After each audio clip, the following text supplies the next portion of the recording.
98 a la reelección en la Asamblea, ¿no?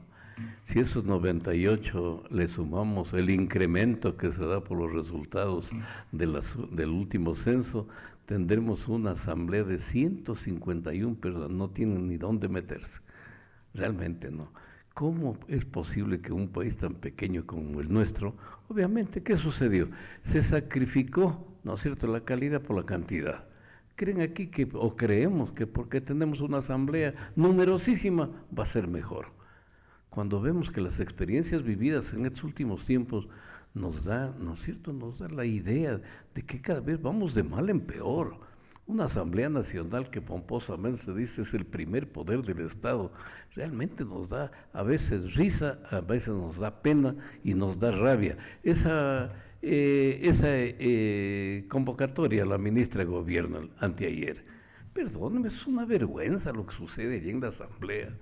Y eso por El analizar. día anterior lo dijo el doctor Humberto Tapia, pero de la manera más sencilla y responsable, por supuesto. Digo, y esas invitaciones que hacen a Luis, dijo, verá, dijo, ahí lo único que los llaman es porque necesitan 5 minutos para filmarlos, para grabarlos, para el escándalo y el resto ya no les interesa. Solo por eso los llaman a la asamblea. Por eso es que ya no quieren ir los ministros, ni deben ir, ni pueden ir, el presidente les evita. Digo, ¿por qué? Porque ellos saben que van para eso, dicho y hecho. El siguiente día fue la ministra y la morenita le hizo relajo. Y él tiene razón de saberlo porque está dentro de la asamblea al momento, ¿no? Pero así, tal cual lo dijo. Oiga, realmente por eso nos da pena, es que es nuestro país. Pero este es producto de ¿qué? De la mediocridad campante, o de que la gente realmente valiosa y preparada no quiere prestarse ya para los quehaceres políticos, porque el quehacer político se ha desnaturalizado tanto, ¿no? Entonces mucha gente honesta, preparada, dice, no, yo no me meto allí en esa jauría, donde todo es insulto, todo es calumnia, todo es relajo, ¿qué voy a hacer yo allí? Feo, ¿no? La situación en vez de arreglar y de ver la escasez de recursos, de necesidades en la provincia. En estos días he estado frecuentando mucho, recorriendo la provincia, y a uno se le viene a la mente, ¿no? Decir, mira, Carlos Poli presentó 14 millones solo para seguir unos días en su casa. Pues sí, Los primeros días. 14 millones que se llevó del país. Luego, mira, usted dice 152 asambleístas. ¿Qué vamos a hacer? Imagínense esos recursos para asfaltar carreteras. La vía aquí a Salapa, que es hasta empatar con la vía principal a Cuenca, que yo hasta la iglesia había llegado. Cosas de lugares tan lindos, tan atrasados a la vez, ¿no? ¿Por qué no hay recursos? Todo se lo roba la política, la corrupción. Sí, no, así es. Escuchaba un comentario tuyo esta mañana de la vía Intervalles. ¿Qué hablamos del eje vial 4? ¿Cómo robaron allí? Y está abandonado. Nunca hemos vuelto a hablar de ese tema. Mira, y el Perú hace unos 15 días firmó un convenio con el gobierno del Japón que les financia la terminación del eje vial 4 en el lado peruano hasta el puerto de Sarameriza. Y nosotros no somos capaces de terminar eso. Está abandonado. ¿Cuántos años? ¿Cuántos se robaron allí? La vía Zumba, la balsa. Claro, la carretera que va hasta la balsa, que es el eje vial 4. Y el Perú está terminando ya su parte hasta Sarameriza. Sí, todos los tienen en buen estado. Acá no. No, lo de acá, después de que se llevaron... Incluso a propósito de la vía antigua a Loja, un poco más y hago baile yo. Porque está la vía expedita de Chontacruz, a León, más allácito muere. Y yo no sé si hasta ahí quedará la carretera, pero no se ve una máquina, está completamente abandonado eso. Y yo no lo entiendo, porque son recursos del gobierno que asignó para esa vía, pero ahí está abandonada.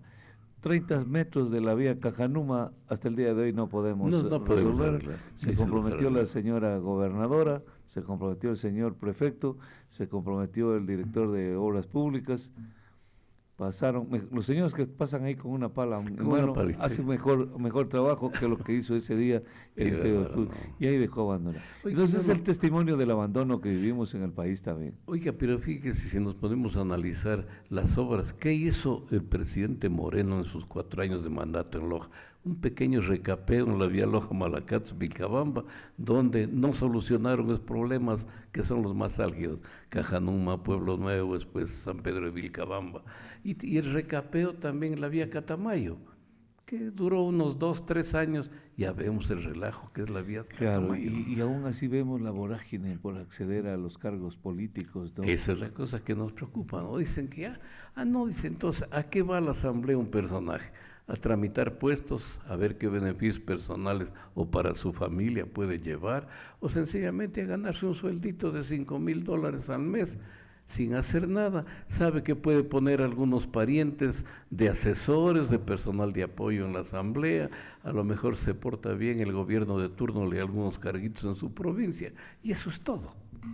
¿A dónde llegamos? El otro día, palabras del señor concejal Herráez, dice que con este problema que tiene entre manos el municipio, lo de Safety, pensando en que podrían ayudar en algo los asambleístas, les hicieron una invitación, el Cabildo les hizo una invitación para conversar, cruzar ideas, a ver en qué forma pudieran ayudar en el tema Safety.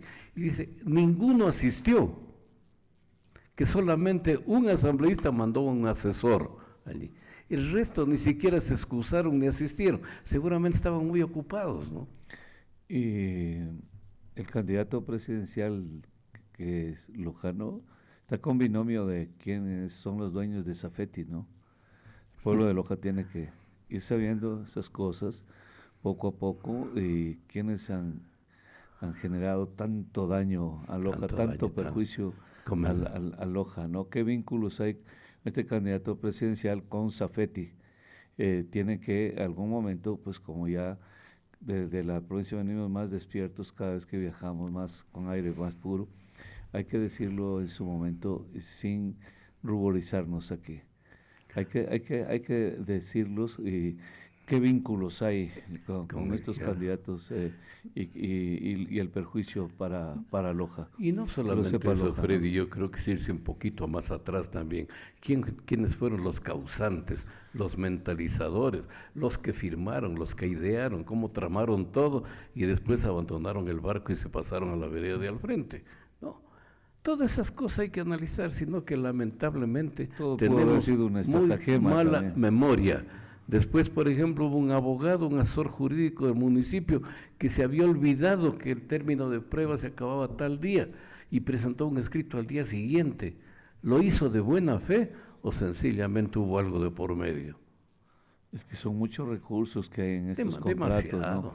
Pues el gobierno sí ha actuado bien ahí también, acabando con todas estas pillerías de radares, de cosas que han perjudicado al pueblo ecuatoriano, que fue un saqueo. Yo recuerdo ir a algunos concejales, que a algunos les tengo tanto aprecio, cariño, que no quiero recordar, que cuando decían que hay que poner más porque el pueblo nos pide. ¿Y eso para qué es? Eso es para evitar los accidentes de tránsito. Esa era la mague, eso era la perversión del hecho. La idea que nos vendieron, claro, que con eso pero era ellos, no, ellos sabían que no era para eso. No, eso era un asunto recaudatorio, y porque tenían que cumplir, porque había existido coimas de todo, corrupción en todo eso. Entonces estaban comprometidos, entonces tenían que cumplir. Y también se convirtió en algunos casos como herramienta de persecución a quienes no comulgaban o comulgábamos con el alcalde de turno, ¿no? También se sirvió para eso. Pero ahí están las consecuencias. Responsables, nadie asume la responsabilidad de eso. Nadie asume la responsabilidad. Entonces le digo, por eso el problema de nuestro país, que en Loja también se refleja, que campea la impunidad en todo sentido. Porque hay una falta porque hay una falta de memoria colectiva. Completamente. Claro, a la gente no le interesa defender sus derechos, intereses. Entonces la juventud, ¿qué hace? Coge sus 4 maletas y se larga a este país. Sí, y no se queda aquí a pelear, Hay que quedarse aquí a pelear, a defender derechos, a defender intereses, hay que defenderlos. Y a convertirnos también en la memoria de un pueblo desmemoriado. Hay que recordar las cosas, las causas. El otro día me hacen llegar, por ejemplo, Freddy, recuerde que en el año 2009, que tuvimos una sequía grave y apagones iguales o peores que los de ahora, el gobierno le compró al gobierno cubano 68 generadores, marca Hyundai, en 180 millones de dólares, tiempo del ministro Albornoz. Eso compró el gobierno ecuatoriano y según entiendo los pagó. Y nunca llegaron al país. ¿Sí se acuerda de eso? Año 2009, temporada de apagones, no 68 generadores marca Hyundai que se les adquirió al gobierno cubano. 180 millones de dólares. Mencionábamos el eje vial 4. ¿Responsables de eso? Nadie. Ahí dejaron votando eso, después de llevarse cerca de 150 millones el señor de la empresa, el señor Teodoro Calle, dieron por terminado mutuo acuerdo el contrato y no pasó nada. Es lo que ha pasado en nuestro país, ¿no? Y nuestros asambleístas que fueron a la asamblea supuestamente a fiscalizar, cuando en la vida se atrevieron a fiscalizar una cosa de estas, o tal vez tuvieron la buena intención y les callaron la boca a tiempo. Esas son las cosas que suceden, ¿no? Ahí está la vía de integración barrial. ¿Qué pasó, Freddy? Ahí está. ¿Qué pasó? Otro robo descarado de dinero. Nos ponemos a analizar, ahora estamos con el racionamiento de energía. ¿Cómo se pelean por la gerencia de la empresa eléctrica? ¿Cuántos han pasado por allí y recién ahora que la necesitamos se dan cuenta que la planta termoeléctrica de Catamayo no sirve y que hay que arreglarla? Como 20 años, dice el expresidente ejecutivo de la ERSA, como 20 años ha permanecido en el abandono esa. ¿Pero por qué? Si se está llamado para estar, ¿no le parecen óptimas condiciones para solucionar las emergencias? Pero ahí está, nadie ha hecho nada. Tenemos, si no me equivoco, hay una planta eléctrica que se construyó en Isimanchi. Isimanchi, ¿no? Claro. Ahí está, dicen que se invirtieron como 15 o 18 millones de dólares. No funcionó 8 días, no funcionó. Porque se habían olvidado de hacer los estudios de suelos y colapsó la captación y el canal. Dígales eso usted y verá lo que le responde. ¿Cuánto costó esa planta? Vayan a averiguar cuánto puede costar esa planta de Isimanchi. ¿Cuántos días funcionó? 8 días. 8 días. Pero hagan preguntas, incluso ni siquiera respondan nada, solo hagan preguntas. Tanto que a veces quieren hablar por gobiernos. Yo estoy hablando incluso de recursos públicos nada más. Deberíamos hablar de recursos públicos que se han perdido y recursos públicos que se han invertido bien y otros que se han despilfarrado. Se han despilfarrado. Claro, entonces pregunten en Isimanchi. Usted dice, pregunten de Isimanchi. Ni siquiera pregunten, ya olvídense del gobierno. Digan, ¿hace cuántos años se construyó esa obra, esa central? Ah, muy bien. ¿Cuánto costó esa obra? ¿Cuántos días funcionó esa obra? De repente encuentran respuestas. 8 días. ¿Y qué pasó con el agua, la conducción del agua? La habían hecho, entonces van a empezar a entender muchas cosas y vamos a dejar el fanatismo, la irracionalidad y vamos a empezar a amar de manera desaforada a este país. No amar a líderes políticos que nos han hecho daño, no amar a candidatos, no amar amarlo a este país. Entonces ahí vamos a extraer lo mejor para este país, cuando tengamos este tipo de preguntas. Freddy, y una cosa, cuando hablamos de amar este país, eso significa preocuparnos por los problemas y las cosas de nuestro país. Exactamente. Porque le digo, tenemos la misma Constitución, ¿no?, del 2008, entre las cosas que se salvan. Allí está, pues, donde habla no solamente de los derechos de los ciudadanos, que todos los tenemos, sino de las obligaciones que tenemos como ciudadanos. Todos somos unos fiscalizadores, debemos ser fiscalizadores de las inversiones con los dineros del Estado. Exactamente. ¿No le parece? En potencia. En potencia. En potencia. Estaba viendo, por ejemplo, estuve en Pozul. Un saludo, un abrazo grande a Carlito Rojas, que ayer sido tan gentil con nosotros, de comunicarse con nosotros. Y también visitaba el otro día, teníamos una hora, hasta que venga la energía eléctrica, tuvimos que hacer tiempo por ahí. Sí. Y recorría al pueblito tan pintoresco que es Pozul. Veía la junta parroquial, la edificación, como ser una escombrera, un abandono ahí, ¿no? Y delante del edificio, de la junta parroquial, una máquina de esas, ¿cómo le dicen? Montacar, es decir, ¿cómo es una retroexcavadora? Una gallineta de gallineta, pequeña, ya.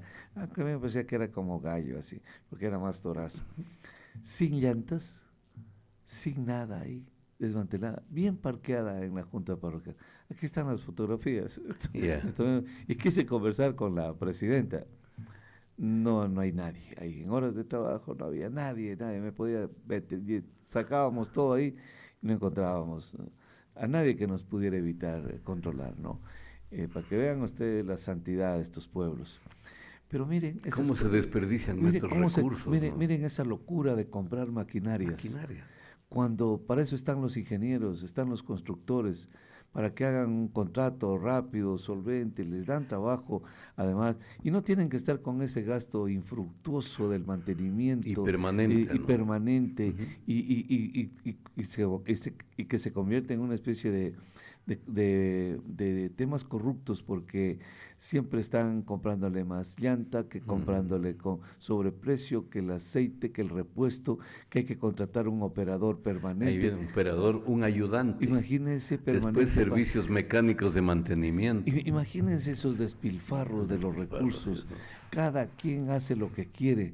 O sea, no hay una planificación, no hay un orden del Estado de cómo se deben gastar los recursos. Vaya aquí al Perú nomás, como me contaba un amigo. Las máquinas las va a comprar una persona del Estado, no hay problema. Primero me presentas el estudio para qué es, luego las proformas, pero el Estado como Estado autoriza ese tipo de compras. El Estado como tal autoriza ese tipo de compras, caso contrario no puedes gastar en eso. ¿Qué tal? Aquí nomás. Claro, alguna vez creo que comentamos esto, que cuando había esta deuda tan abultada al inicio del gobierno de Noboa, esta deuda tan abultada con los GATS, provinciales, cantonales y parroquiales, decía que es hora de hacer una reingeniería de eso, ver en qué se utilizan esos fondos. Dice que, por ejemplo, la gran mayoría de parroquias, cantones y hasta provincias, lo que más gastan el dinero es en las fiestas. ¿Qué fiestas de canonización? La mejor orquesta, las mejores bailarinas, bueno, los mejores cantantes.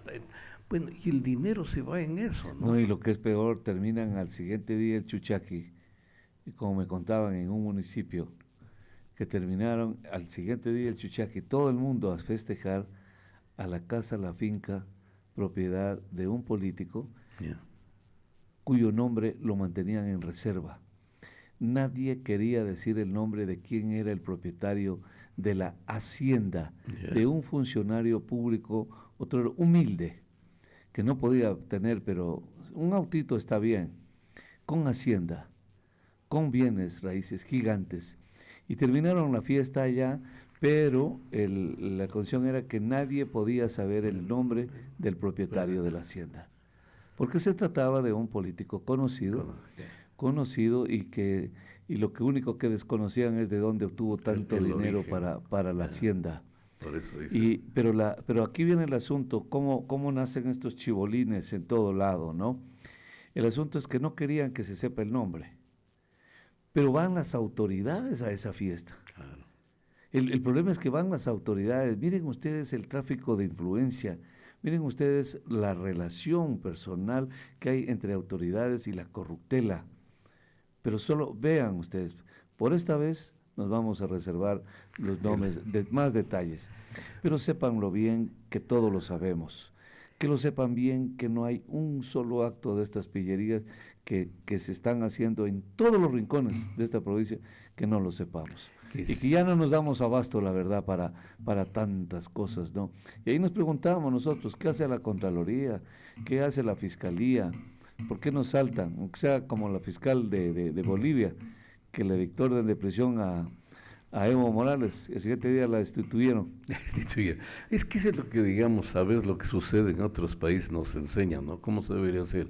Ahí está el señor Pollitt, el mejor contralor del hemisferio occidental y sus alrededores, condecorado, abrazado, lo condecoró la Asamblea Nacional, ¿se acuerda? Claro, la señora Rivadeneira, claro. Lo condecoró el alcalde de Quito, ¿cómo Claro, se llamaba el señor? Se de ingrata recordación, que era también condecorado, el hombre que... ¿Cuál sería? Barrera, también lo condecoró. Ajá. Correa decía que es el mejor contralor del mundo. Y que era simpaticísimo, además. Entonces, a lo que quería llegar, como en otras partes sí son muy exigentes en que uno tenga la obligación de demostrar, cuando tiene muchos bienes, cómo los adquirió, de dónde salió el dinero. No hay por dónde perderse. No hay por Créame dónde, que esa era una propuesta de Fernando Villavicencio.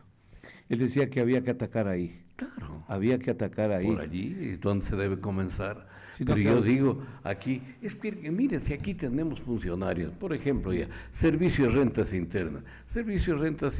Yo recuerdo un caso hace algunos años, que cuando yo estaba en actividad, tuve algún pequeño problema allí, he hablado con el director, le digo, ustedes con la gente que tratamos de caminar por el camino derecho, son tan exigentes, ¿por qué no van a ver cuánto edificio? Le digo, ¿quiere que le dé unos nombres, unas direcciones? Vaya a ver este edificio, ¿quién es el dueño? ¿Cómo lo construyó? ¿De dónde salió el dinero? ¿Cuánto paga de impuesto a la renta? ¿Será que es posible hacer eso? Yo creo que sí es posible. Que no lo quieran hacer es otra cosa. Pero con el pequeño, con ese sí se ensaña como para justificar. Contraloría, también vemos las denuncias que hace el Contralor, que hasta el momento, digamos, yo no lo conozco, ni soy amigo de él, pero me parece que ¿No lo conoce el Contralor? No, al padre sí lo conocía, Tomás Rodrigo Torres, al Contralor no tengo el gusto. Pero, digo, me parece que está caminando. Yo los conozco a los dos. ¿Ya? Aquí estuvo hace una entrevista hace poco tiempo. Me parece que, que el hombre está caminando bien porque descubre la red de corruptela, ¿no? De nivel intermedio que ha habido, porque los grandes, Odebrecht, Hidalgo, empresas grandes, hablaban directamente con el Contralor. Sí. Pero este nivel intermedio dice que había oficinas de abogados que se encargaban de hacer los contactos. Bueno, lo que dice el Contralor es que los propios funcionarios de la Contraloría eran los que encubrían. Encubrían todo. Sí, hay un pequeñísimo detalle con el actual Contralor, que obviamente le estamos dando tregua, soga, ¿no? Ventaja. Claro, está bien. Ya, correcto, pero tiene que llegar a un momento de estos días en que ya pues veamos el resultado de ese trabajo de la Contraloría, una de las instituciones más importantes del país. Muy bien, aquí está la evidencia del fraude económico para este país. ¿Cómo se ha estado manipulando? El fraude fiscal para este país. ¿Se acuerda, Freddy, que dijo? Y aquí está preso, aquí está enjuiciado, o aquí está prófugo. Tenemos que verlo eso en los próximos días. ¿Se acuerda que hablaba de más de 4.000 millones de en glosas, ¿no? En glosas, que se las dejaba prescribir, se las escondía, y muchas que las incendiaron cuando se tomaron la Contraloría el señor Issa y su combo. ¿Cierto? Mire. Issa no debe tener perdón de este país. No, así es, ¿no? Por eso digo, no tenemos memoria, nos olvidamos. Incendió la Contraloría para borrar todo vestigio de corrupción de la gente. Entonces, yo digo, Freddy, hay que saber reconocerlo, sin fanatismo ni remotamente. Yo me pongo a pensar, la señora fiscal, ¿qué se encontró en la fiscalía? ¿Cuántos años estuvo la fiscalía en manos de quién? De pesantes, de chiriboga, de vaca. Rehacer completamente eso. Pues pesante sí que no fue sin pena ni gloria. Por lo menos Vaca no se había sometido un poco, se les hizo el quite. Y se fue Chiriboga, en cambio, pues él era de... Claro, ya sabemos quién es el ladrón. Yo por eso digo que la Contraloría también, por ejemplo, al señor Contralor, ¿qué le toca? Ponerse a escarbar cuántos años tuvo la Contraloría en manos de Pollitt y de Celi. Claro, reconformar completamente ese organismo que estaba podrido hasta las raíces. Ese Celi es de Loja también. Ancestro lojano, sí. Ancestro lojano, sí. Pero le digo, eso es una tarea de titanes, ¿no? Yo por eso digo que la señora fiscal haya recuperado lo que debe ser el trabajo de una fiscalía, me parece un gran trabajo. Que el señor Contralor logre recuperar lo que es el trabajo de la Contraloría, organismo de control. Para mí me parece que sería una labor realmente... Pero toda persona, ciudadano de bien, pero así solo de bien, así, aunque nos haya perjudicado, ¿no? Debería decir, sí, pues la fiscal general está haciendo un buen trabajo, Un buen trabajo. hay que apoyarla, ¿no? Cualquier ciudadano de bien en este país, aunque se haya ido en nuestra contra, uno debe de decir eso, ¿no? De decir, qué bonito, vimos en la madrugada una batida de la policía en una carretera. Nosotros, que plena madrugada, qué bonito. No, buenazo, mira cómo están haciendo una batida, aquí unos carros sospechosos. Entonces uno se alegra, porque la Policía Nacional está haciendo control. Está trabajando. Está trabajando, está haciendo control. Y ojalá que nos expulsen por todo lado, nosotros no hay problema.